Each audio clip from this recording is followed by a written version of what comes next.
3 number सवाल क्या कहता है, 4 नंबर सवाल कहता है दो क्रमागत धनात्मक पूर्णांक ज्ञात कीजिए। दो को धनात्मक पूर्णांक ज्ञात करना है जिनके वर्गों का योग कितना दिया हुआ है 365। दो को क्रमागत, क्रमागत मीन्स क्या होता है लगातार। ठीक है, तो यहाँ पर मान लेते हैं, माना कि यहाँ पर पहला संख्या या पहला धनात्मक पूर्णांक, पहला धनात्मक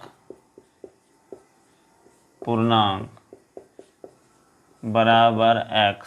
अब दूसरा धनात्मक पूर्णांक, दूसरा धनात्मक पूर्णांक दो को लगातार कह रहा है। पहला x माने है, जैसे पहला 1 हुआ तो दूसरा क्या होगा 2 होगा लगातार में, फिर 3 4 5 इस तरह से बढ़ेगा कि नहीं। उसी प्रकार से यहाँ पर जो है पहला धनात्मक पूर्णांक क्या माने x, तो दूसरा क्या मानना होगा x + 1। यहाँ पर पहला x तो दूसरा x + 1 मानना होगा। ठीक है, यहाँ पर देखिए रख के x का मान 1 रखिएगा, तो इसके बाद x का मान 1 यहाँ पर भी रखिएगा, तो x + 1 यानी 1 + 1 कितना हो जाएगा 2। तो 1 के बाद 2n आता है, तो दोनों लगातार नहीं हुआ, समझे। अब यहाँ पर प्रश्न से देखिए क्या कहता है। प्रश्न से कहता है दो क्रमागत धनात्मक पूर्णांक ज्ञात कीजिए जिनके वर्गों का योग, वर्ग मतलब यहाँ पर स्क्वायर, यहाँ पर इसका वर्ग कीजिए। x पहला संख्या, पहला वर्ग, पहला धनात्मक पूर्णांक x है तो इसका वर्ग किए। अब फिर दूसरा x + 1 का वर्गों का योग, योग मीन्स क्या हुआ जोड़, दोनों का वर्ग कर दिए। इसके बाद फिर योग यानी जोड़ का चिन्ह दे दिए बीच में। योग कितना दिया हुआ 365, यहाँ पर बराबर कितना लिखिएगा 365। ठीक है, इसको हल कीजिए।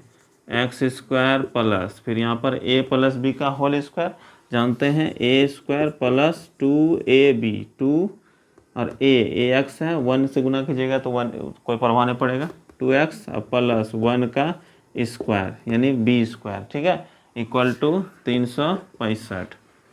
x² क्या होगा 2x² हो जाएगा, और यहाँ पर प्लस 2x + 1 का स्क्वायर 1 इक्वल टू 365।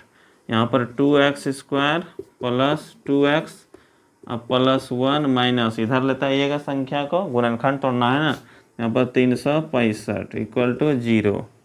अब यहाँ पर 2x² + 2x, इसको घटाइएगा कितना बचेगा -364। कितना -364। देखिए दोनों में, तीनों से क्या कॉमन आने वाला 2, यहाँ पर 2 कॉमन ले लीजिए, क्या बचेगा x² + x माइनस यहाँ पर 364 का आधा 2 से भाग दीजिएगा तो यहाँ पर कितना बचेगा 182 शायद बचेगा ना, 182, हाँ 182 ही आएगा।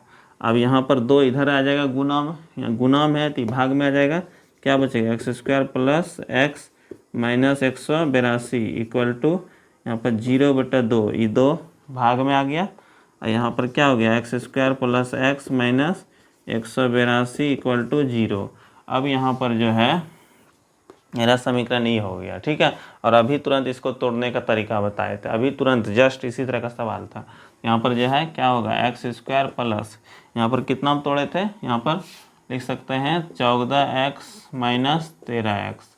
ठीक है, यहाँ पर 14x + 13x, यहाँ पर तोड़िएगा, यहाँ पर 14 गुना 13 कीजिएगा तो कितना हो जाएगा 182 आएगा कि नहीं। यहाँ पर घटाइएगा, 14x में 13x गया तो 1x बच गया, यहाँ पर 1x, यहाँ प्लस है माइनस है तो यहाँ पर प्लस माइनस क्या हो जाएगा माइनस, घटा दीजिए गुना कर दीजिएगा, -182 इक्वल टू 0।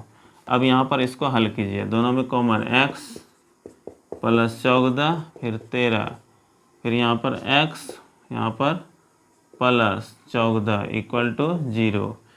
यहाँ पर देखिए x + 14 दोनों तरफ, तो क्या होगा x + 14 इंटू फिर x - 13 equal to 0, x + 14 equal to 0, x - 13 equal to 0, x बराबर -14 फिर यहाँ पर x बराबर 13। नेगेटिव तो होगा नहीं कभी।